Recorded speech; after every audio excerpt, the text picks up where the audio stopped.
Hello, my name is Barbara Lewis from Singing After 40. Today I'm going to go through a video that I created of a song that is in public domain. It's an old folk song, which is really beautiful. That's partly why I'm doing it. And the other part is that it doesn't give me copyright problems. It's called Oh Shenandoah. This is a song that's new to me. I've learned it maybe a week ago, so I haven't sung it very much. I've never performed it. So I wanted to give you something that's really fresh for me and to tell you some of the things that I'm thinking of doing as I go through this song. I'm trying different things. The arrangement is by a woman who's on YouTube also. She has a channel. Her name is Christina Pepper, and she does really wonderful arrangements of songs that you can sing to. She's kind of challenged a singer because the first two verses in this are low and then the last one goes quite high. And it's good for my purposes because I can show you some of the things that I do in the lower range and then what I do in the higher range as well to bring about effects and feelings. Let's get started. Oh, Shenandoah, I long to see you away. Right here where I go away, I'm using an effect there. I'm crying into that note that allows me to enter a slightly higher chest voice note with ease, with precision, but it also adds a feeling of longing, and that's kind of the feeling that I want at the beginning of this. Not too much, but just to set a tone that there's kind of a plaintive, longing feeling here. Rolling river, oh Shenandoah, I long to see you. And there, because of the word long, I long to see you. Sometimes, not in every situation, but sometimes it helps and it works to sing on the NG. I long to see you. And that emphasizes the feeling of longing, and that's what I'm trying here. Away, I'm bound away. To emphasize the word away and the feeling of it being far away, my eyes are looking off into the distant future. You might not think that an audience notices that, but I believe that we do when we're sitting in an audience. We may not see exactly what the eyes are doing, but you get a sense that the eyes have shifted, and it speaks to an audience that you're telling the story with your eyes as well as with your voice. The wide Missouri,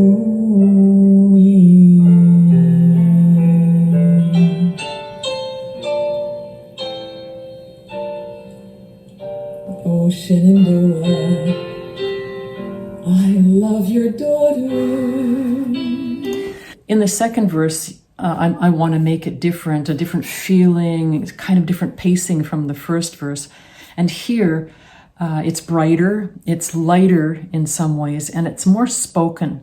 I'm heading towards actually speaking the words, I love your daughter, keeping quite a big smile on my face to keep the sound light. Again, that plaintive feeling. For her I'd cross your roaming waters away. So here, when I say away, I'm not looking quite so far. It's a somewhat closer away. And just to give variety, but also to continue telling the story that the first one was in the distance somewhere. She's talking about a person she loves, and that person is closer in mind, so I don't look quite so far away. And away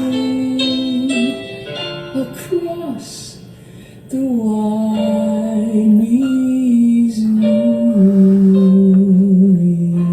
Here I'm using a vowel to get more clarity and pitch. I'm doing a little bit of ornamentation there.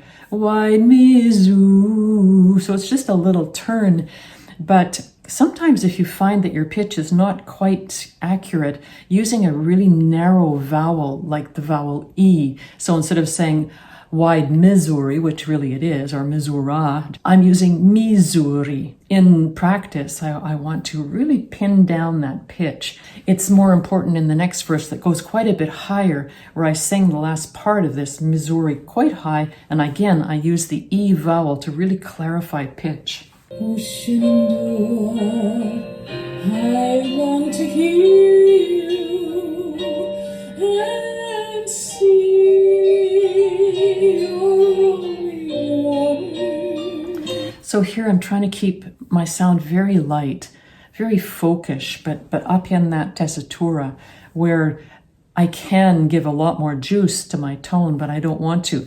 Keep my cheekbones up. I keep thinking of a very thin, very almost straight tone. Oh, Shenandoah, I long to see you away. I'm bound away across the wide Missouri.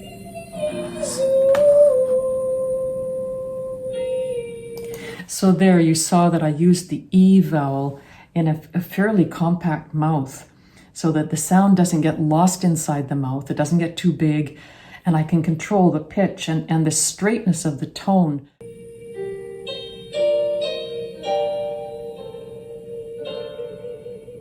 Ordinarily, the song would just end there, but the arranger has given an extra ending to it, but I've chosen to sing just to show you how to spin prolonged ending. It's not easy because you can bore your audience, and you certainly don't want to do that. So you have to have a lot of intensity in your face and your eyes and an intense tone. So I did it on a hum. I'm showing you really close so you can see my eyes. So I'm trying to keep a very straight tone. And then a little bit of vibrato.